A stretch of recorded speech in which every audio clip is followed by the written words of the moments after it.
علیحدہ مملکت حاصل کر لی۔ اس دن کو ہم اسی شان و شوکت سے مناتے ہیں اور کچھ نہ کچھ اس کی یاد میں ہم لوگ اپنے دلوں میں محفوظ رکھتے ہیں۔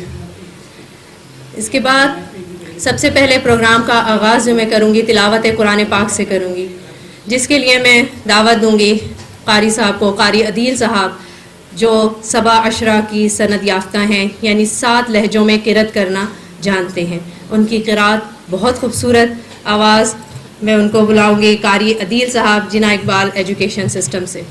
آئیے تشریف۔ اعوذ باللہ من الشیطان الرجیم، بسم اللہ الرحمن الرحیم، الحمد للہ رب العالمین، الرحمن الرحیم، مالک یوم الدین، إياك نعبد وإياك نستعين، اهدنا الصراط المستقيم، صراط الذين أنعمت عليهم غير المغضوب عليهم ولا الضالين، صدق اللہ العظیم۔ جزاک اللہ۔ اس کے بعد نعتیہ کلام کے لیے میں گزارش کروں گی نسیم سحر صاحب سے کہ وہ تشریف لائیں۔ انہوں نے عشق رسول میں بہت ساری کتابیں لکھی۔ آج روزہ ہے لیکن پھر بھی ان سے گزارش ہے کہ تھوڑا سا کلام پیش کریں۔ بسم اللہ الرحمن الرحیم۔ نعت سے پہلے آپ سب سے درخواست ہے کہ درود شریف پڑھ دیں۔ بسم اللہ الرحمن الرحیم۔ چند شعر پیش کر رہا ہوں۔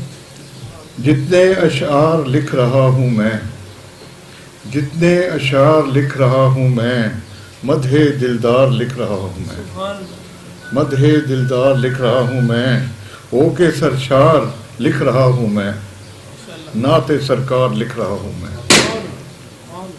لکھ رہا ہوں حضور کی مدحت، لکھ رہا ہوں حضور کی مدحت، اور لگاتار لکھ رہا ہوں میں، اور لگاتار لکھ رہا ہوں میں، شہر طیبہ کو کس محبت سے شہر انوار لکھ رہا ہوں میں، شہر طیبہ کو کس محبت سے شہر انوار لکھ رہا ہوں میں، لکھ رہا ہوں جو میں حضور کا نام، گل و گلزار لکھ رہا ہوں میں، گل و گلزار لکھ رہا ہوں میں۔ وہ شعر ملاحظہ ہو کہ فرش طیبہ پہ ایک چٹائی ہے، فرش طیبہ پہ ایک چٹائی ہے، جسے دربار لکھ رہا ہوں میں، جسے دربار لکھ رہا ہوں میں، آپ کی ہے بس ایک نظر درکار، آپ کی ہے بس ایک نظر درکار، جو ہے درکار لکھ رہا ہوں میں، جو ہے درکار لکھ رہا ہوں میں، اور آپ کے پاس ہے علاج میرا، خود کو بیمار لکھ رہا ہوں میں، آپ کے پاس ہے علاج میرا، خود کو بیمار لکھ رہا ہوں میں۔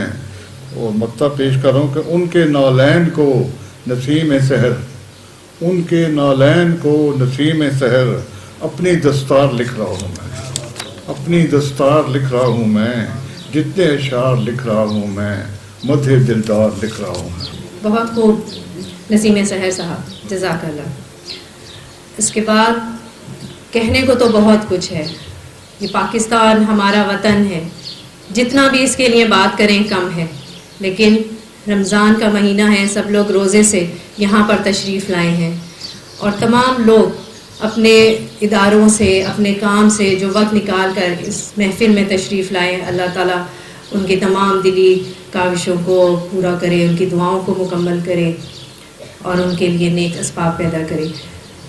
اب میں آگے بلاؤں گی اس پروگرام کو جاری رکھتے ہوئے رانا عبدالباقی صاحب، چیئرمین ساؤتھ ایشین پلس فکری فورم کے، کہ وہ تشریف لائیں اور یہاں پر اپنے خیالات کا اظہار کریں۔ بسم اللہ الرحمن الرحیم۔ محترم مہمانان خصوصی، شیخ امتیاز احمد مدنی صاحب، صدر مجلس جناب لیفٹیننٹ جنرل ریٹائرڈ نعیم خالد لودھی صاحب، جناب سجاد اکبر عباسی صاحب ایڈوکیٹ سپریم کورٹ، معزز خواتین و حضرات السلام علیکم۔ میں شکر گزار ہوں کہ آج بہت ہی پرومیننٹ قسم کی شخصیتیں بھی جو عشق رسول اور قرآن حکیم کی تعلیمات کے حوالے سے اہمیت رکھتی ہیں، خواتین و حضرات میں وہ تشریف لائی ہیں۔ خواتین اس لیے اہم ہیں کہ ایون رمضان کے مہینے میں بھی تلاوت قرآن پاک میں خواتین کو برتری حاصل ہے، اور وہ بہت زیادہ قرآنی تعلیمات اور سیرت رسول کے حوالے سے اس مہینے میں کافی عبادات کرتی ہیں۔ اس کا مطلب یہ نہیں ہے کہ مرد حضرات بالکل ہی پیچھے ہیں، لیکن مدنی صاحب کا بھی یہی خیال ہے کہ خواتین کو زیادہ بلایا جائے، کیونکہ وہ قرآن حکیم کی خاص طور پہ اس مقدس مہینے میں زیادہ تلاوت کرتی ہیں۔ تو بہت شکریہ، بہت سی خواتین آئی ہیں، اللہ تعالیٰ ان کو جزائے خیر دے۔ تو میں مختصراً تعارف کرانا چاہوں گا شیخ امتیاز احمد مدنی صاحب کا، کیونکہ جو شخصیت ترجمے کے حوالے سے قرآن حکیم سے منسلک ہوتی ہے، اور جو سیرت رسول پہ گنبد خضرا کے سامنے بیٹھ کے لکھتی ہے، میں سمجھتا ہوں کہ ہمارے دلوں میں ان کا احترام بہت زیادہ ہے۔ ان کی کتاب،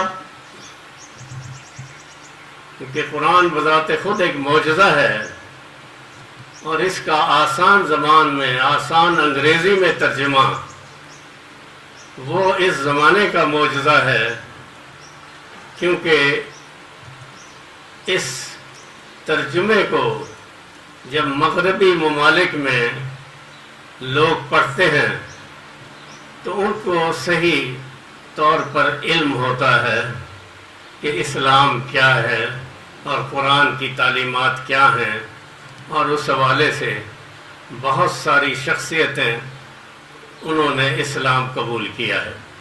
اس پہ تفصیلی بات تو مدنی صاحب کریں گے، لیکن میں ریسنٹلی اب ایک جو ہارورڈ یونیورسٹی کے پروفیسر ہیں ہنری صاحب، انہوں نے انگریزی میں قرآن پڑھنے کے بعد اسلام کو قبول کیا ہے۔ اسی طرح یہ سلسلہ جو ہے یہ جاری ہے محمد علی قلعے سے لے کے ہارورڈ یونیورسٹی کے سینئر پروفیسر تک۔ تو اس لحاظ سے میں سمجھتا ہوں کہ ان کی خدمات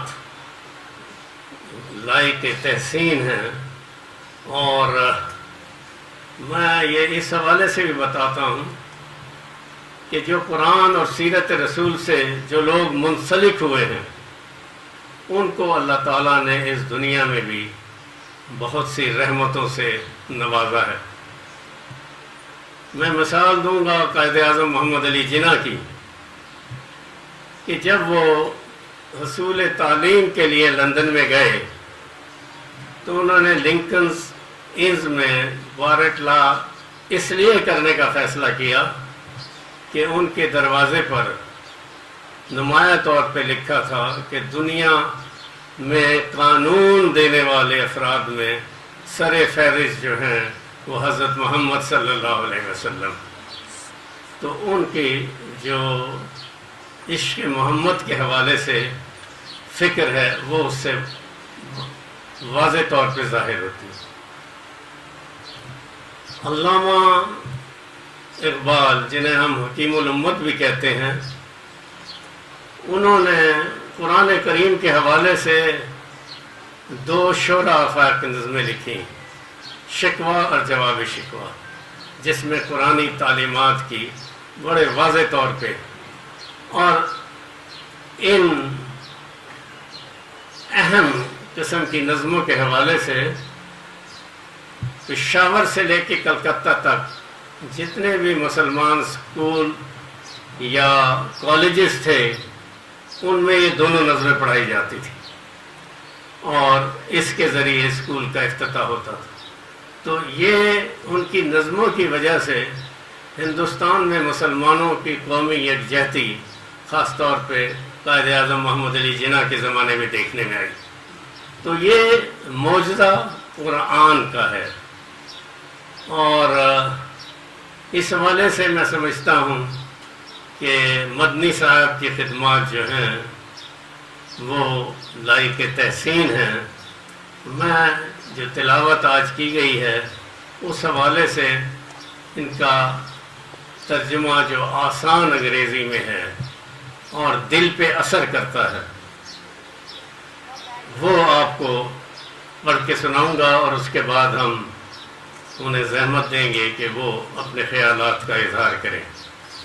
جیسے کہ تلاوت میں آپ نے سنا، بسم اللہ الرحمن الرحیم، الحمدللہ رب العالمین الرحمن الرحیم مالک یوم الدین ایاک نعبد و ایاک نستعین اہدنا الصراط المستقیم صراط الذین انعمت علیہم غیر المغضوب علیہم ولا الضالین. تو یہ اس ترجمے میں لکھتے ہیں جس سے بات آسان انگریزی میں سمجھ میں آتی ہے، کیونکہ ماضی میں برٹش انڈیا کے زمانے میں جو ترجمے آتے تھے انگریزی میں، خاص طور پہ لندن میں بھی، وہ بہت مشکل ترجمے ہوتے تھے اور ان کا سمجھ میں آنا بعض اوقات عام لوگوں کے لیے ممکن نہیں ہوتا تھا.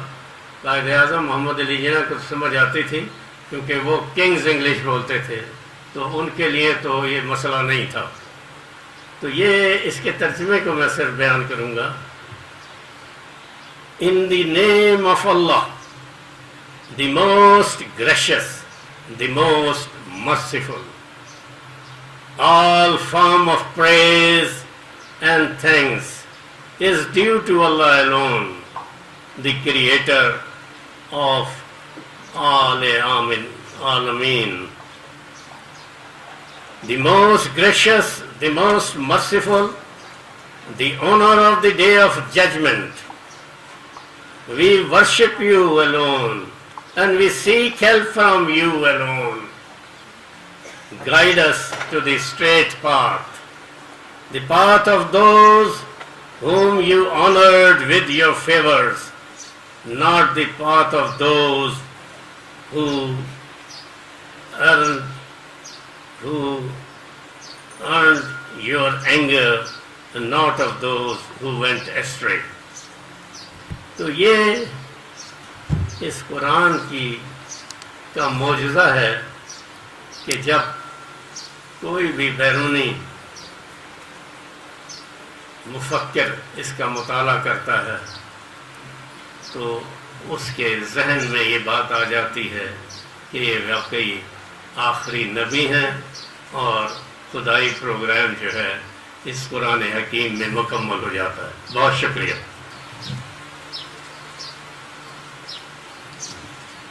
بہت شکریہ رانا عبدالباقی صاحب. اس کے بعد ہم دعوت دیں گے امتیاز مدنی صاحب کو، جو اس عمر میں بھی تبلیغ کا کام سر انجام دے رہے ہیں. ہم لوگ چاہیں بھی تو شاید بہت تھوڑا وقت اپنے دین کی خدمت کے لیے نکالتے ہیں. دنیاوی کاموں نے اتنا گھیر رکھا ہے کہ وقت ملتا ہی نہیں ہے. تو ایسے لوگوں کو دیکھ کے ہمت ہوتی ہے، حوصلہ ہوتا ہے کہ ہم کس لیے بھیجے گئے دنیا میں، کس لیے پیدا کیے گئے. تو ہم ان کو یہاں آنے پر ویلکم کہتے ہیں کہ اس چھوٹی سی جگہ پر یہ تشریف لے کے آئے، اور یہ ہماری خوش نصیبی ہے کہ یہاں پر بیٹھا ہوا ہر فرد اس قوم اور ملت کا ایک چمکتا ہوا ستارہ ہے. جو یہاں تشریف لایا ہے۔ اس کے ساتھ ہم دعوت دیں گے امتیاز مدنی صاحب کو کہ وہ اپنے الفاظ میں بتائیں کہ انہوں نے اس کام کو کیسے شروع کیا اور کیسے انجام تک پہنچایا۔ وازواجہ ذریۃ وذریۃ اجمعین۔ جناب صدر صاحب، جنرل لودھی صاحب، معزز حاضرین، السلام علیکم ورحمۃ اللہ وبرکاتہ۔ اللہ تعالی قرآن پاک میں فرماتے ہیں، بسم اللہ الرحمن الرحیم، قل اللہم مالک الملک تؤتی الملک من تشاء وتنزع الملک ممن تشاء وتعز من تشاء وتذل من تشاء بیدک الخیر انک علی کل شیء قدیر۔ آپ کہہ دیجئے، آپ صلی اللہ علیہ وسلم کہہ دیجئے، اے اللہ تعالی جو تمام جہانوں کا مالک ہے، آپ جسے چاہیں ملک دیتے ہیں، آپ جسے چاہیں ملک چھین لیتے ہیں، آپ جس کو چاہیں عزت دیتے ہیں، آپ جس کو چاہیں ذلت دیتے ہیں، سب خیر آپ کے ہاتھ میں ہے اور آپ ہر چیز پر قادر ہیں۔ اس آیت کریمہ کا شان نزول بہت امپورٹنٹ ہے۔ جب رسول اکرم صلی اللہ علیہ وسلم مدینہ منورہ میں تھے تو اس وقت آپ کے 4 دشمن تھے۔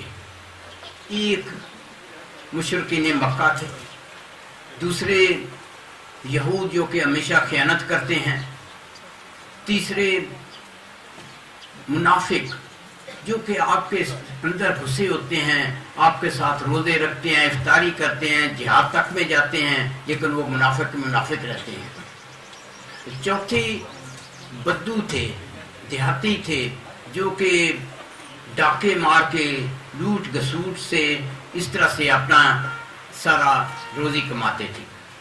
اب یہ چاروں جو دشمن تھے، ان میں یہ سارے مختلف قسم کی نیچر مختلف تھی، لیکن یہ سب اس چیز میں ایکا کر گئے، سب ڈٹ گئے کہ ہم نے آپ صلی اللہ علیہ وسلم کو آپ کا اپوز کرنا ہے۔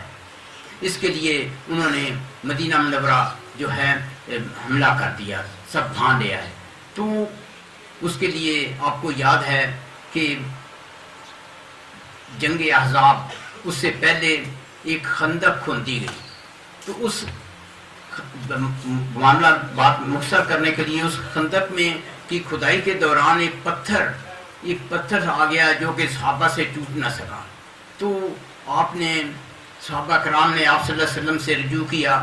اس وقت رسول اکرم صلی اللہ علیہ وسلم کا جو ٹینٹ تھا وہ ایک مدینہ میں چھوٹی سی پہاڑی ہے جس کو کہ جبل رایا کہتے ہیں۔ تو اس وقت بھی اس جگہ پر مسجد رایا موجود ہے اور آپ کا ٹینٹ وہاں تھا، آپ وہاں سے تشریف لائے۔ تو جس طرح آپ جانتے ہیں کہ رسول اکرم صلی اللہ علیہ وسلم نے اس چٹان پر ایک ضرب لگائی، وہ 1/3 ٹوٹی اور اس میں چنگاریاں نکلی۔ تو آپ نے کہا کہ مجھے پرشین امپائر کی چابیاں دی گئی ہیں۔ پھر آپ نے دوسری ضرب لگائی تو 2/3 وہ جو تھی چٹان ٹوٹ گئی۔ تو آپ نے کہا مجھے رومن امپائر کی چابیاں دی گئی ہیں۔ پھر آپ نے تیسری ضرب لگائی تو آپ نے کہا مجھے یمن کی چابیاں، یمن کے محلات کی چابیاں، یعنی آپ صلی اللہ علیہ وسلم نے یہ خوشخبری دی کہ آپ مسلمان جو ہیں آپ ان بڑی بڑی سلطنتوں کو آپ ان کو فتح کریں گے۔ تو مخلصین جو تھے مومنین وہ بڑے خوش ہوئے، لیکن وہاں منافق بھی تھے، وہ آنکھوں میں ایک دوسرے کو کہتے ہیں کہ یہ نبی صلی اللہ علیہ وسلم یہ نبی یہ ان کے پیروکار کیسے ہیں کہ پیٹوں پر تو فاقے سے پتھر باندھے ہوئے ہیں اور یہ سوچ رہے ہیں اور خواب دیکھ رہے ہیں کہ ہم کیسر و کسرا ایران پرشیا اور ہم یہ پرشیا رومن امپائر یمن ان کو فتح کریں گے. تو اس موقع پر اللہ تعالیٰ سب کچھ سنتے ہیں دیکھتے ہیں. یہ آیت نازل ہوئی جو میں نے کہا کہ اللہ تعالیٰ کہہ رہے ہیں کہ ساری ہم جس کو چاہتے ہیں وہ ہم ملک دیتے ہیں اور جس سے چاہتے ہیں ہم چھین لیتے ہیں. اور باقی میں نے آپ کو ترجمہ سنایا. تو یہ جو آیت کریمہ ہے یہ جو چند آیتیں ہیں یہ بہت ہی پاورفل ہیں. اس وقت یہ بتایا جا رہا ہے کہ یہ اللہ تعالیٰ کر سکتے ہیں اور تاریخ شاہد ہے کہ مسلمانوں نے وہ یہ ساری امپائر جو تھیں وہ فتح کی. تو میں یہ کہنا چاہتا ہوں کہ ہمیں بھی جو یہ پاکستان ملا ہے اسی آیت کریمہ کے تحت ملا ہے اور اس کے ملنے کا جو اللہ نے ہمیں تحفہ دیا ہے. تو اس آیت کا مطلب یہ نہیں کہ یہ پرماننٹ آپ کے پاس ہے. اس میں شرائط ہیں کنڈیشنز ہیں سٹرنگڈ اٹیچڈ ہیں. جب تک ہم ان کو پورا کریں گے تو یہ رہے گی. تو اس لیے یہ جو آیت کریمہ ہے یہ بہت پاورفل بھی ہے اور بہت الارمنگ بھی ہے چوکنا کرنے والی ہے. اس میں ہماری ذمہ داریاں آتی ہیں. تو میں اس لیے سب سے یہ پہلے بتا رہا ہوں کہ آپ دیکھیں کہ جب جناح رحمۃ اللہ علیہ جب انہوں نے پاکستان ہمارے لیے حاصل کیا تو ان کے خلاف بھی اسی طرح مختلف قسم کے دشمن تھے اور وہ کتنے بھی ان کی مختلف سوچ ہو لیکن اس چیز میں وہ ایکا کیے ہوئے تھے اور انہوں نے جناح رحمۃ اللہ علیہ کی مخالفت کی. لیکن اللہ تعالیٰ نے ان کی وجہ سے ہمیں یہ پاکستان دیا. تو اس لیے قائد جو جناح محمد علی جناح جو ہیں ان کو ہم کیا کہتے ہیں قائد اعظم ہیں. تو میں یہ سمجھا رہا ہوں کہ ہم قائد اعظم کیوں اتنی بڑی ان کی اتنا بڑا کنٹریبیوشن ہے اتنی بڑی چیز ہے کہ اتنے دشمنوں کے گھیرے میں ہوتے یہ بھی انہوں نے اس طرح سے ہمیں پاکستان دیا. اللہ تعالیٰ ان کو اجر عظیم دے. اب یہ کہ یہ اگلی بات یہ دیکھنے کی ہے کہ وہ جو میں بتا رہا ہوں سٹرنگ اٹیچڈ ہیں شرائط ہیں جو اللہ تعالیٰ نے ہم پر ہیں. تو کیا ہم ان سے کیسے انہیں نبھا رہے ہیں.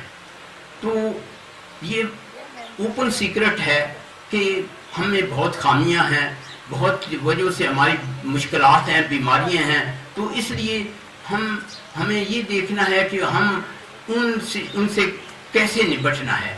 تو اس کے لیے ہم یہ تو نہیں کہہ سکتے کہ کوئی کون سا بندہ اچھا مسلمان ہے یا اچھا پاکستانی ہے. کیونکہ جب پاکستان واضح وجود میں آیا میں 5ویں جماعت میں تھا تو ہمارا پہلا نعرہ کیا تھا پاکستان کا مطلب کیا ہے لا الہ الا اللہ. پاکستان کا مطلب کیا ہے تو لا الہ الا اللہ جو ہے روح ہے پاکستان کی. تو اب اس رمضان میں یہ رمضان یہ قرآن یہ پاکستان یہ سب آپس میں جڑے ہوئے ہیں. تو ہمارے پاس کوئی ایسا طریقہ نہیں کہ ہم کسی کو لیبل کریں کہ آپ اچھے مسلمان ہیں یا آپ اچھا پاکستانی ہیں. ہاں میں ایک چیز آپ کو عرض کرنا چاہتا ہوں کہ اللہ تعالیٰ نے قرآن پاک میں ایک سیلف ٹیسٹ دیا ہے اس ٹیسٹ کے ذریعے ہم ہر ایک کوئی خود اپنا بتا سکتا ہے کہ وہ کیسا کتنے ہے. کیونکہ یہ اللہ اور بندے کے درمیان ایک سیکرٹ ہے کہ کوئی کتنا اچھا مسلمان ہے یا کتنا اچھا پاکستانی ہے. تو وہ سیلف ٹیسٹ کیا ہے وہ میں سیلف ٹیسٹ آپ کے سامنے عرض کرنا چاہتا ہوں. اللہ تعالیٰ قرآن پاک میں کہتے ہیں انما المؤمنون الذین اذا ذکر اللہ وجلت قلوبہم کہ بے شک مومنین وہ ہیں جب اللہ کا ذکر کیا جاتا ہے تو وہ ان کے دلوں پر اثر کرتا ہے. اب یہ دلوں پر جو اثر کرتا ہے اس کی تھوڑی وضاحت کی ضرورت ہے. کیا مطلب ہے کیسا اثر کرتا ہے. اس کے لیے میں جلدی سے ایک مثال آپ کو دینا چاہتا ہوں. وہ مثال یہ ہے کہ میں 62 میں یہاں راولپنڈی میں کالج میں پڑھاتا تھا. اس کے بعد میں امریکہ چلا گیا تو 26 سال وہاں رہا. تو وہاں رہائش کے دوران میں اللہ کے فضل سے امریکہ اور کینیڈا کی جو مجلس شورا ہے، جو سب سے بڑی بلکہ اسلامک آرگنائزیشن ہے، امبریلا آرگنائزیشن ہے، اس کا نام اسنا ہے. تو میں اسنا کی مجلس شورا میں اور ایگزیکٹو کونسل میں تھا. تو میرے ساتھ ایک افرو امریکن بھائی تھے، ان کا نام سراج وہاج ہے. اب وہ پہلے مسلمان نہیں تھے، تو میں نے ان سے ایک دن پوچھا کہ آپ کیسے مسلمان ہوئے. تو میں ابھی ان کی یہ مثال دیتا ہوں. تو انہوں نے یہ فرمایا کہ دیکھیں یہ اسنا جو ہے جس طرح ہر سال ایک کیمپ کرتا ہے، اس کیمپ میں لوگوں کو رہائش دیتے ہیں، کھانا دیتے ہیں اور یہ اسلام کی تعلیمات دیتے ہیں. تو میں ایک ایسے کیمپ میں تھا. تو اس کیمپ کی جو کاروائی شروع ہوئی جس طرح آج تلاوت قرآن سے شروع ہوئی، تو ایک سوڈانی بھائی نے تلاوت کی. وہ کہنے لگے کہ میں اس وقت عربی کے ایک لفظ نہیں جانتا تھا، مجھے میں نے کچھ پتا نہیں تھا. لیکن جب اس بھائی نے تلاوت کی، جو ہی تو تلاوت کی، تو میری آنکھوں سے بے ساختہ طور پر آنسو بہنے لگے.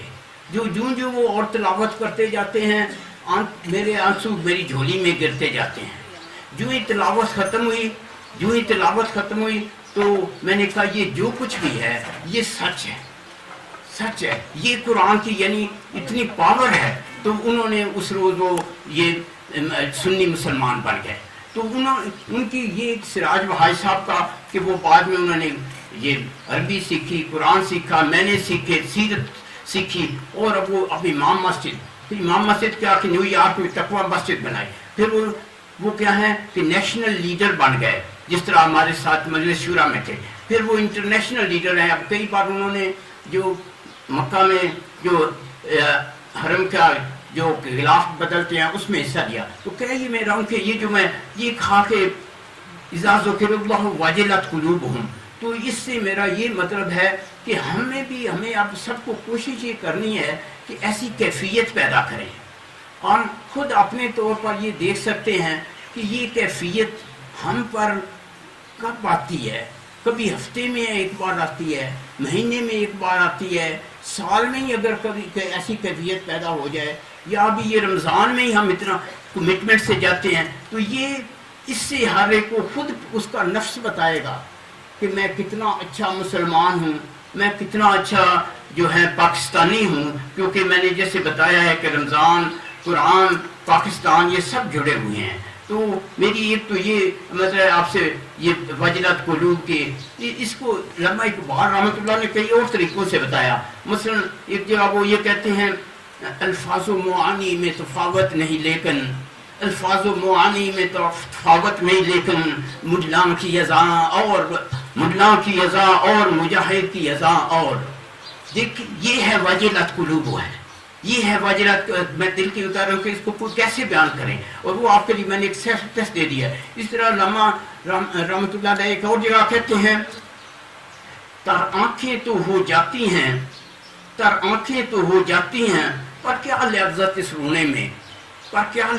رونے میں، جب خون جگر کی آمیزش سے اشک پیازی نہ بن سکا. سمجھے، جب خون جگر کی آمیزش سے اشک پیازی بن نہ سکا. تو یہ میں کہہ رہا ہوں ساری چیز دل کی کیفیت ہے. کیونکہ اللہ تعالیٰ بھی قرآن شریف میں جو کہتے ہیں افلا یتدبرون القرآن، افلا یتدبرون، کیا وہ قرآن میں تدبر نہیں کرتے؟ ام علی قلوبہم اقفالها، کیا ان کے دلوں پر تالے لگے ہوئے ہیں؟ تو میں یہ ساری دل کی کیفیت کر رہا ہوں. تو ہم اس کو ہم کہتے ہیں ٹریڈیشنل دقیانوسی مسلمان، سمجھے گا.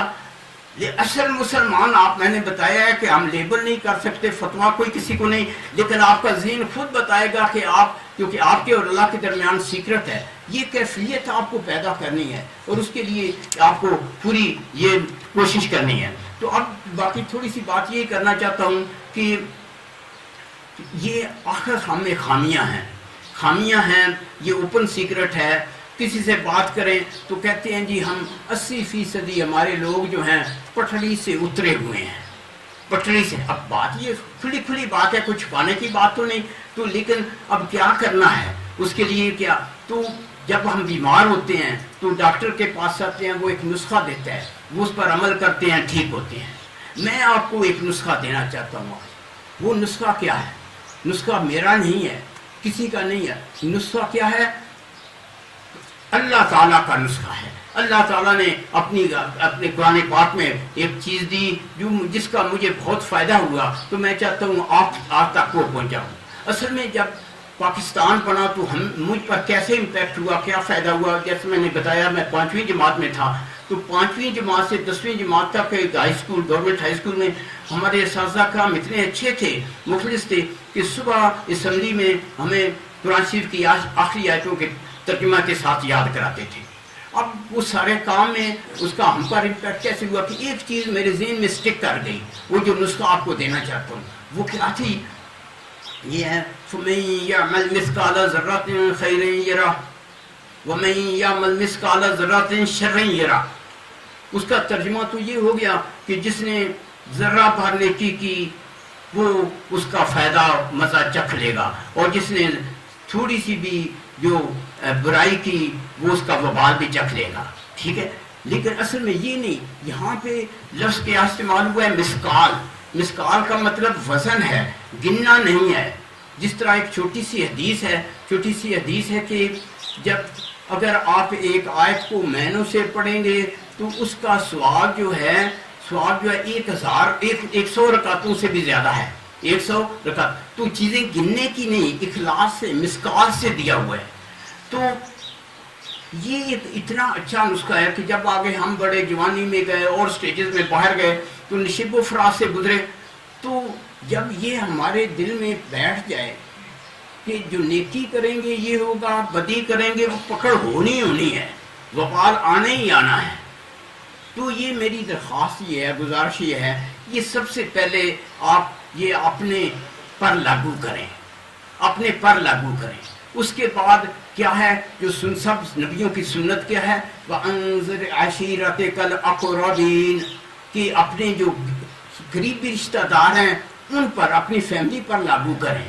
پھر مجھے بتایا گیا کہ آپ میں سے بہت سے ٹیچر ہیں تو اپنے سٹوڈنٹس پر کریں. تو یہاں اس کام کو اس طرح سے آپ پاکستان کو سنواریں گے.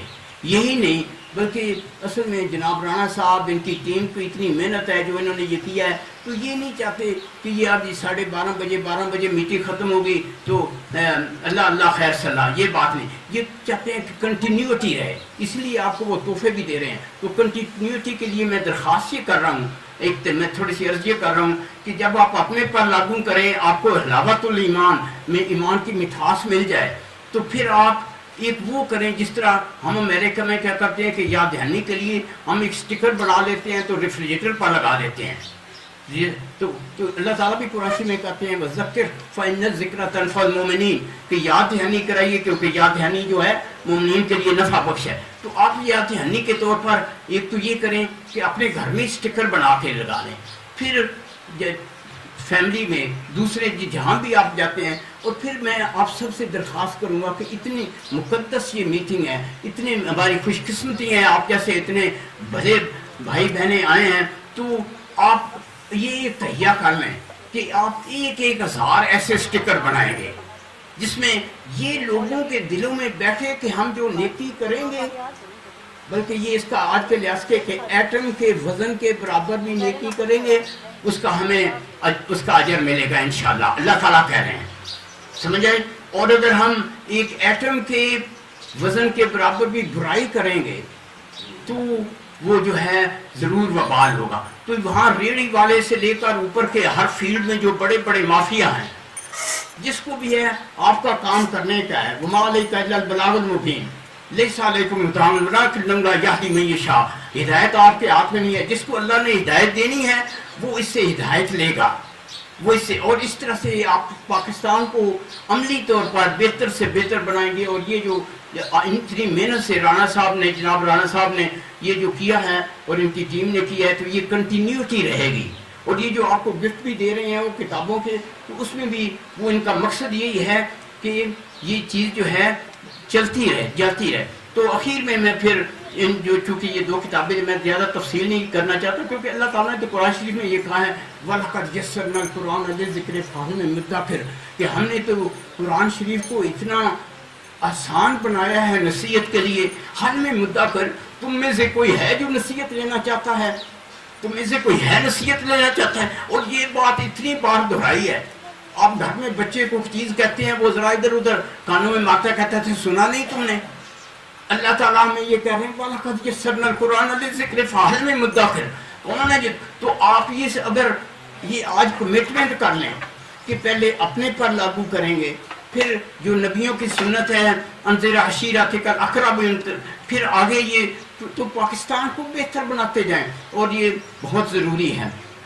اب ان دو کتابوں کے بارے میں جو آپ کو تحفے کے طور پر دی جا رہی ہیں اور کنٹینیوٹی قائم رہے، اس کے لیے یہ کہ آپ دیکھیں سیرت کی کتاب ہے. اب سیرت ہم سمجھتے ہیں شاید کوئی مولوی ہو اس کو پڑھنی ہے، ہم کون ہوتے ہیں، ہمیں ضرورت ہی نہیں ہے. میں آپ کو ایک چھوٹی سی مثال دیتا ہوں. آپ کسی سے یہ پوچھیں، کسی سے اتنا پوچھیں کہ آپ کو اپنی امی کا نام آتا ہے، تو کہے گا کیسی بات کر رہے ہو، امی کا مجھے کیوں، ہر بندے کو نام آتا ہے، امی کا نام ہے. لیکن اللہ تعالیٰ نے قرآن شریف میں کیا فرمایا ہے؟ اللہ تعالیٰ کہتے ہیں وَأَزْوَاجُهُ أُمَّهَاتُهُمْ، اور رسول اکرم صلی اللہ علیہ وسلم کی جو بیویاں ہیں اللہ کہہ رہے ہیں وہ ہماری مائیں ہیں، وہ ہماری مائیں ہیں، اور وہ مائیں میری ماں سے آپ کی ماں سے سب سے برگزیدہ ہیں.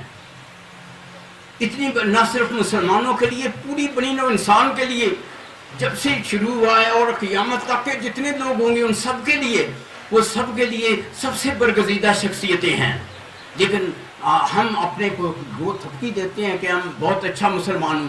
لیکن آپ پوچھ لیں جس سے مرضی مولویوں سے بھی پوچھ لیں، ان کو ان ازواج مطہرات کے نام بھی نہیں آتے. ہماری ماں کے نام بھی، جس کو ماں کے نام نہ آتے ہو تو آپ بتائیں وہ غفلت میں نہیں ہے؟ تو یہ جو رانا صاحب آپ کو وہ کتاب پکڑا رہے ہیں وہ جا کر بک شیلف پر رکھنے کی نہیں ہے. تو اس کی میں اور چیزوں میں نہیں جاتا کہ اس میں اور اہمیت کیا ہے، کیا اہمیت ہے اس میں. اگر آپ کسی سے پوچھیں کہ بھئی وہ صحابہ، جس کا ایک صحابی جس کا نام قرآن شریف میں ہے کیا ہے، تو بہت تھوڑے لوگوں کو پتہ ہے کہ زید بن حارثہ. لیکن میں صرف ان کا اس لیے ذکر کر رہا ہوں کہ ان کا رسول اکرم صلی اللہ علیہ وسلم کے گھر میں بچہ اسامہ پیدا ہوتا ہے، اور وہ ایسا بچہ ہے کہ رسول اکرم صلی اللہ علیہ وسلم اس کو خود کھانا کھلاتے ہیں، اس کو چومتے ہیں. کیسے یعنی اتنی برگزیدہ ہستیاں ہیں، ان پہ ہمیں ہمارے ذہن میں ہی نہیں، ہمارے یہ ذہن میں نہیں کہ سارے مردوں عورتوں میں سب سے زیادہ کس شخص نے رسول اکرم صلی اللہ علیہ وسلم کے ساتھ وقت گزارا ہے. آپ ذرا سوچیں، آپ کسی کو پتہ ہے یہ کہ کون ہے وہ انسانوں میں جس نے اس رحمت للعالمین کے ساتھ سب سے زیادہ زندگی کا وقت گزارا ہے؟ وہ ایمن ہے، ایک اچھی عورت ہے، اتنی خوش قسمت عورت ہے، اتنا کمال ہے، اور ہم اس کی کوئی سوانیہ یا ان کا نام بھی نہیں جانتے. تو اس لیے میں یہ عرض کر رہا ہوں کہ وہ جو آپ کو سیرت کی کتاب دے رہے ہیں تو خدا را اس کو پڑھیں، اس کو غفلت نہ کریں، ماؤں کے نام سیکھیں، ان کی سیرت پڑھیں. اس سے ہمارے سارے معاشی دوسرے جتنے مشکلات ختم ہو جائے. اسی طرح سے قرآن پاک کی تو جتنا کوئی بولتا جائے کہتا رہے، لیکن میں اس میں بھی ترجمے بھی موجود ہیں. لیکن اس ترجمے میں اور دوسرے میں تھوڑا سا فرق یہ ہے کہ ایک آدھ بات کر کے میں سر ختم کر رہا ہوں بالکل، کہ یہ فرق یہ ہے کہ اس میں ایک آیت آتی ہے. اللہ تعالیٰ کیا کہتے ہیں کہ اعوذ باللہ من الشیطان الرجیم بسم اللہ الرحمن الرحیم، تاکہ میں غلطی نہ کروں. آیت میں کیا ہے؟ وَهُوَ الَّذِي أَنشَأَكُمْ وَجَعَلَ لَكُمُ السَّمْعَ وَالْأَبْصَارَ وَالْأَفْئِدَةَ قَلِيلًا مَا تَشْكُرُونَ. کہ اللہ تعالیٰ کہہ رہے ہیں کہ ہم نے تمہیں پیدا کیا اور تمہیں کان دیے، آنکھیں دیں اور دل دیا، اور تم بہت تھوڑا شکر ادا کرتے ہو. اب یہ ترجمہ تو ہو گیا، سمجھے. لیکن کمال کی بات یہ ہے کہ اللہ تعالیٰ نے اس امی صلی اللہ علیہ وسلم کے ذریعے ہمیں 1400 سال پہلے بتا دیا کہ یہ بچہ جو ماں کے رحم میں ہوتا ہے پہلے اس کے کان بنتے ہیں، بعد میں اس کی آنکھیں بنتی ہیں. وہ ترتیب اللہ تعالیٰ نے. اور اس کی آپ دیکھیں کہ ٹورانٹو میں کیتھ مور جو کہ ایمبرالوجی کا ہیڈ آف ڈپارٹمنٹ تھا، اس نے آج اتنی بڑی اپنی مائکروسکوپ بن گئی ہیں، خوردبین بن گئی ہیں. تو اس میں انہوں نے دیکھا کہ واقعی یہ پہلے کان ہیں، پھر 2 ہفتوں کے بعد آنکھیں شروع ہو جاتی ہیں. سمجھ. تو یہ جب اس نے بتایا گیا کہ یہ تو قرآن شریف میں ہے تو وہ مسلمان ہو گیا. تو یعنی یہ بتا رہا ہوں کہ ایسی چیزیں ہیں جو دینی چیزیں ہیں جو اس میں جو میں 15-16 چیزیں جو اس میں ایڈ کی ہیں کہ جو جس کا کسی فرقے سے تعلق نہیں ہے. کسی فرقے سے تعلق نہیں. مجھے ابھی میں نے جناب صدر جنرل لودھی صاحب کی دیکھا تو مجھے یہ یاد آیا کہ ان کا فیلڈ انجینئرنگ ہے. یہ ایک چیز یہ پڑھاتے ہیں کہ یہ شہد کی مکھی کے بارے میں یہ آخری بات کرتا ہوں، سر ختم کر دوں. تو وہ کیا کہتے ہیں کہ شہد کی مکھی آپ کو پتہ ہے اللہ تعالیٰ نے بتایا ہے کہ وہاں فیمیل کا ذکر ہے، یعنی جو شہد وہ بناتی ہے کتنی دور دور جاتی ہے، چوستی ہے، رستہ نہیں بھولتی، آ جاتی ہے. اور وہ لیکن اللہ تعالیٰ نے اس زمانے سے ہمیں بتا دیا آپ نبی صلی اللہ علیہ وسلم کے ذریعے کہ وہ جو مادہ جو ہے وہ بناتی ہے شہد، نر والا وہ نہیں بناتے. لیکن اس کے بعد دوسری جو چیز ہم فزیکلی دیکھتے ہیں کہ وہ چھتا بناتی ہے. اب چھتا پیسز جوڑے ہوئے ہیں، وہ پیسز جو ہیں وہ مثلث بھی ہو سکتے ہیں، مربع بھی ہو سکتے ہیں، 5 کونی بھی ہو، لیکن وہ 6 کونی کیوں بناتی ہے؟ سوال پیدا ہوتا ہے کہ وہ چھتا 6 کونی.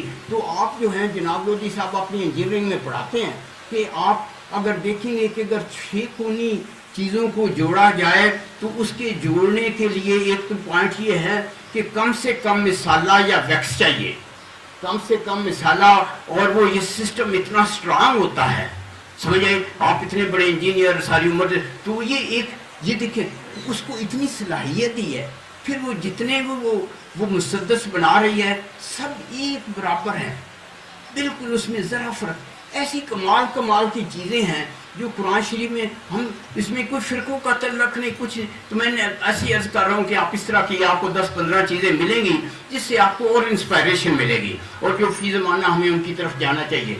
تو میں آپ کا مشکور ہوں کہ آپ نے صبر سے میری بات سنی. میں اتنا لمبا نہیں بات کرنا چاہتا تھا، تو مجھے بھی دعا میں یہ یاد رکھیں. اور میں آخر میں دعا کرتا ہوں ربنا لا تؤاخذنا ان نسينا واخطانا ربنا ولا تحمل علينا إصرا كما حملته على الذين من قبلنا ربنا ولا تحملنا ما لا طاقة لنا به واعف عنا واغفر لنا وارحمنا أنت مولانا فانصرنا على القوم الكافرين. السلام علیکم ورحمۃ اللہ وبرکاتہ.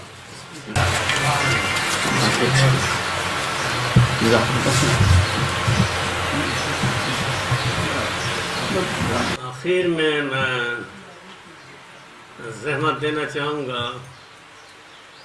لیفٹیننٹ جنرل ریٹائر نعیم لودھی صاحب کو. ریٹائرمنٹ کے بعد جنرل صاحب تھنکرز فورم آف پاکستان کے چیئرمین بھی رہے ہیں، اور آج یہ ایک خوشائند بات ہے کہ سیکرٹری جنرل کرنل بختیار حکیم بھی یہاں موجود ہیں، علم کے کرنل مرتضیٰ اور کچھ اور آرمی کے دوست بھی یہاں موجود ہیں. آرمی سے عوام کی محبت اپنی جگہ اہمیت رکھتی ہے، لیکن عسکری قیادت کو بھی چاہیے کہ وہ عوامی خیالات اور عوامی فکر کا لحاظ کر کے اپنی پالیسیوں کو آگے بڑھائیں.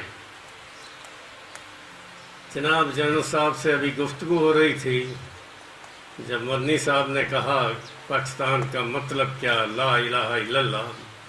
میں نے انہیں بتایا کہ میں نے وہ فوٹو بھی دیکھی ہے جس میں قائد اعظم بگی میں سوار ہو کے خطاب کے لیے جا رہے ہیں، اس پہ بینر لگا ہوتا تھا پاکستان کا مطلب کیا لا الہ الا اللہ. قائد اعظم کے بارے میں ایک اور، میں اس سے پہلے کہ جنرل صاحب آئیں، ایک بہت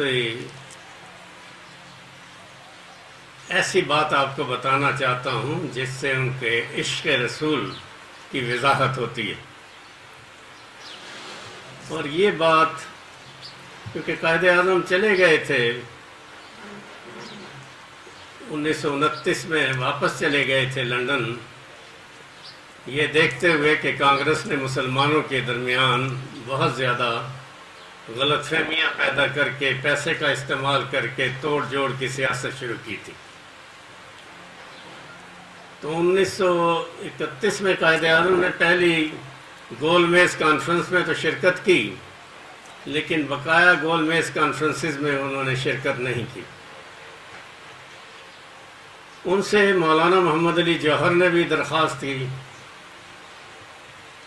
علامہ ڈاکٹر محمد اقبال نے بھی درخواست کی، لیاقت علی خان بھی ان کو میسج بھیجتے رہے کہ جناب آپ واپس آئیں، لیکن قائد اعظم 1935 میں واپس آئے۔ تو مولانا شبیر احمد عثمانی ان کے دست راست تھے اور بہت عظیم شخصیت تھے۔ انہوں نے قائد اعظم کی نماز جنازہ بھی لاکھوں کے مجمع میں پڑھائی تھی۔ تو انہوں نے قائد اعظم سے پوچھا پاکستان بننے کے بعد کہ جناب آپ نے سب کو انکار کیا تھا، پھر آپ 1935 میں ہندوستان واپس کیسے آئے ہیں؟ انہوں نے کہا کہ میں ایک شرط پہ آپ کو یہ بتا سکتا ہوں، اور میری شرط یہ ہے کہ میری زندگی میں اس راز کو ظاہر نہ کیا جائے۔ اور وہ بات کیا تھی؟ وہ یہ تھی، انہوں نے کہا 1935 میں لندن میں ہندوستان میں مسلمانوں کے حالات اظہار کے بارے میں سوجھ بوجھ کر رہا تھا، اس دوران مجھ پہ غنودگی طاری ہو گئی۔ جب غنودگی طاری ہوئی تو مجھے زیارت ہوئی حضور صلی اللہ علیہ وسلم کی، اور انہوں نے مجھے سختی سے کہا کہ محمد علی جناح یہاں کیا کر رہے ہو، واپس جاؤ اور تمہیں اللہ تعالیٰ فتح سے ہمکنار کریں گے۔ تو یہ ان کا عشق رسول بھی تھا، اور ایک ایسے وقت جبکہ 3/4 میجارٹی ہندوؤں کی تھی اور انگریز متحدہ ہندوستان کو چھوڑ کے جانا چاہتے تھے، قائد اعظم نے پاکستان کو بنایا۔ تو میں درخواست کروں گا جنرل صاحب سے کہ وہ تشریف لائیں اور اپنے خیالات کا اظہار کریں۔ خواتین حضرات السلام علیکم دوبارہ، اور محترم شیخ امتیاز صاحب، رانا عبدالباقی صاحب اور جناح اقبال ایجوکیشن سسٹم، ہم سب آپ کے مشکور ہیں جتنے لوگ بیٹھے ہوئے ہیں کہ آپ نے ہمیں یہاں اکٹھا کیا اور اتنے عظیم کام کے لیے۔ سب سے پہلے تو مجھے یہ بتایا جائے کہ آپ نے مجھے کہا تھا کہ آپ صدارت کریں گے، اور پاکستان میں تو صدر کا کوئی کام نہیں ہوتا، تو آپ نے مجھے پھر بھی کہا کہ میں اپنے خیالات کا اظہار کروں۔ دیکھیے شیخ امتیاز صاحب کا جو کام ہے اس کی جو میں محسوس کرتا ہوں، ویسے تو آپ سب لوگ جانتے ہوں گے، سب پر یہ گزرتا ہے، یہ کرنل بختیار صاحب یہاں بیٹھے ہوئے ہر دوسرے مہینے 3 ہفتے یہ میرے پیچھے پڑے رہتے ہیں کہ ایک مضمون لکھ دیں، اور میں نہیں لکھ پاتا۔ اور یہاں شیخ صاحب بیٹھے ہیں جو ماشاءاللہ 25 کتابوں کے مصنف ہیں، تو اس سے آپ اندازہ لگائیں کہ وہ کیسی ہماگیر شخصیت ہوں گے، کہ اور کتنا ان کا ملکہ ہوگا زبان کے اوپر، کہ جو کچھ انہوں نے لکھا اور جو کچھ ہمارے لیے پیش کیا۔ انہوں نے تو اپنا عرق جو ہے وہ پیش کیا ہے، تو ہمارے لیے تو بالکل وہ جیسے کشتہ ہوتا ہے نا، وہ لے کر آئے ہیں۔ تو 23 مارچ کو اور قرآن کے معجزے کو تھوڑا سا میں اگر ملاؤں تو میرے ذہن میں ایک ہی چیز آتی ہے کہ دیکھیں، میں یہ سمجھتا ہوں کہ انسان جو ہے وہ ایک جسم بھی ہے، انٹلیکٹ بھی ہے، ذہن ہے، سوچ ہے اور روح بھی ہے، اور قرآن کا سب سے بڑا معجزہ تو یہ ہے کہ یہ تینوں کے اوپر اثر انداز ہوتا ہے، آپ کے ہیلتھ، آپ کی فزیکل ہیلتھ، آپ کی سوچ اور پھر آپ کی روح بھی ہے۔ اور ویسے بھی ہم جانتے ہیں اس کے صوتی اثرات بھی ہیں، جیسے ابھی آپ واقعہ سنا رہے تھے شیخ صاحب کے، صرف سن کر، اور وہ جانتے بھی نہیں تھے لینگویج، اس کے باوجود اس کا اثر تھا۔ بہت سارے ایسے ہم واقعات کو جانتے ہیں کہ اوائل میں بھی اور بعد میں بھی، کہ لوگ صرف قرآن کو سن کر اس کا ایک اثر لیتے ہیں، جب ترجمہ پڑھیں تو وہ کیا ہی بات۔ اور یہ معجزہ کہ یہ دیکھیں، کوئی بھی ترجمہ اپنے زمانے کی جو آپ کے پاس معلومات ہیں، جو آپ کے تجربات ہیں، اس کی بنیاد پہ کیا جاتا ہے۔ اس لیے آپ دیکھیں گے کہ قرآن کے ترجمے ہوتے رہیں گے، جو انسان کی نالج بڑھے گی، انسان کی سوچ بڑھے گی، تو اس کے ترجمے بڑھتے رہیں گے اور نئی نئی چیزیں آتی رہیں گی۔ اسی لیے لوگ کہتے ہیں کہ کوئی بھی ترجمہ قرآن نہیں ہے، اس کا نعم البدل نہیں ہے، کیونکہ قرآن تو ہمیشہ کے لیے ہے۔ تو میں یہ سمجھتا ہوں کہ جہاں قرآن کے صوتی اثرات ہیں، جہاں قرآن کے باقی اثرات ہیں، تو قرآن کا کتنا بڑا اثر ہوگا، اور سب سے بڑا اثر وہی ہے میں سمجھتا ہوں، اس پر عمل کرنے کا۔ تو یہ جو ہم آج بیٹھے ہیں اور رونا روتے ہیں کہ یہ ہم مسلمان ہیں، ہم نے کتنے قرآن ختم کر دیے، نمازیں دیکھ لیں، ہماری زکوٰۃ دیکھ لیں، یہ ہم پر کیا ہو رہا ہے، تو سیدھی سی بات ہے کہ کوئی چیز تو مسنگ ہے، اور وہ پتہ لگانا چاہیے، بجائے اس کے کہ ہم اس سے فرار حاصل کریں، ہمیں پتہ لگانا چاہیے کہ وہ کیا ہے جس کی وجہ سے ان تمام عبادات کے باوجود آپ دیکھیں کیسے مسجدیں آباد ہیں، جگہ نہیں ملتی، وہاں پر کتنے قرآن ختم کر دیے جاتے ہیں، لیکن پھر بھی وہ معاملہ جو ہے وہ وہیں کا وہیں کھڑا ہے۔ تو میرا اپنا خیال یہ کہ اللہ تعالیٰ نے، آپ بہتر سمجھتے ہیں شیخ صاحب، میں صاحب ذرا اس پر وہ زیادہ نہیں کہہ سکتا، لیکن جب علامہ اقبال نے کہا تھا نا کہ ہاتھ ہے اللہ کا بندہ ہے مومن کا ہاتھ، غالب و کار آفری، کار کشا و کار ساز، مطلب یہ کہ اللہ تعالیٰ تو کچھ بھی کر سکتے ہیں، وہ تو ایک دن میں سب کے دل موڑ سکتے ہیں اور ذہن موڑ سکتے ہیں، اور کو ایک بہت بڑی اچھی مملکت بن سکتی ہے، لیکن اس نے اپنی سنت بنائی ہوئی کہ کام انہوں نے آپ سے لینا ہے۔ تو اگر آپ یہ کام نہیں کریں گے اللہ تعالیٰ کی بہاف پہ تو یہ نہیں ہونے کا۔ تو میرا خیال ہے کہ جب بھی ہم نے عمل شروع کر دیا قرآن کے اوپر تو ایسا معجزہ رونما ہوگا جو کہ ہمارے وہم و گمان میں بھی نہیں ہوگا۔ تو اللہ کرے کہ ہمیں وہ بات سمجھ آئے۔ دوبارہ سے مشکور ہوں میں، خاص کر یہ جناح اقبال ایجوکیشن سسٹم والوں کا بھی، اور باقی صاحب اور شیخ صاحب، آپ تو شمع محفل ہیں، آپ کا یہاں آنا اور اتنا یہ تحفے سا یہاں پر سب کے لیے پیش کرنا، اللہ کرے یہ ساری محفلیں اس طریقے سے چلتی رہیں، لیکن ہمیں اللہ تعالیٰ توفیق دے کہ ہم قرآن پڑھنے کے ساتھ ساتھ اس کا ترجمہ سمجھنے کے ساتھ ساتھ اس پر عمل کرنے کے بھی عادی ہو جائیں۔ بہت شکریہ۔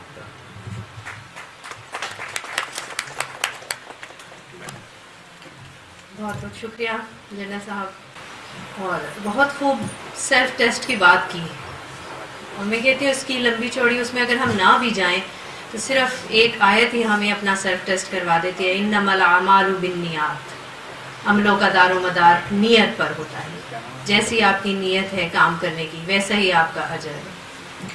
اس کے بعد اجتماعی دعا کے لیے میں دعوت دوں گی سجاد اکبر عباسی صاحب کو کہ وہ تشریف لائیں، اور فلسطین کے لیے خاص طور پر، کشمیر کے مسلمانوں کے لیے اور پاکستان کی عوام کے لیے اچھی سی دعا جو ہے ہم سب سے کریں۔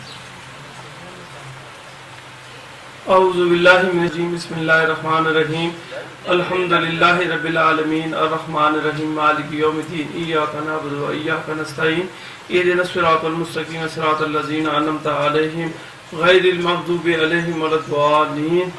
بسم اللہ الرحمن الرحیم، قل هو اللہ احد اللہ الصمد لم یلد ولم یولد ولم یکن له کفوا احد۔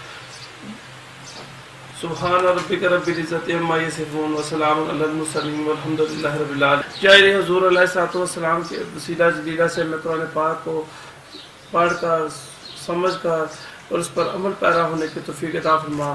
یا الہی حضور نے جو ہندو جاریت کا شکار ہیں مسلمان، یا الہی ان کی مدد فرما، اور یا الہی ان کو پاکستان کے ساتھ اپنی جو محبت ہے اس کے ساتھ ان کو متحد عطا فرما، اور یا الہی ہر قسم کے ظالموں کے ظلم سے اور حسد و دشت سے بچنے کی توفیق عطا فرما۔ یا الہی جہاں جہاں مسلمان تنگی میں ہے، تکلیف میں ہے، ظالموں کا ظلم کا شکار ہے، یا الہی ان کے ظلم کو، تنگی کو دور فرما۔ یا الہی خدا داد پاکستان پر ہر قسم کے اندرونی اور بیرونی جو دشمنوں کے وار ہیں، یا الہی ان کو ناکام بنا کر ہمیں ایک پیاری ایک قوم بن کر ایک رہنے توفیق عطا فرما۔ یا الہی پاکستان میں اچھے حکمران اور اچھی پالیسیز کے ساتھ، یا الہی اچھی عوام کے ساتھ برتاؤ کرنے کی توفیق عطا فرما۔ یا الہی حضور نبی پاک صلی اللہ علیہ وسلم کے صدقے سے شیخ صاحب نے جو، شیخ امتیاز صاحب ندوی صاحب نے جو قرآن پاک کا ترجمہ کیا، یا الہی ہم سب کو اس کو پڑھ کر سمجھ کر اس پر عمل پیرا ہونے کی توفیق عطا فرما۔ الہی اس میں ہمیں ان کو بھی دن دگنی رات چوگنی ترقی عطا فرما، اور ہمیں بھی اس کی خیر و برکات سے مستفید فرما۔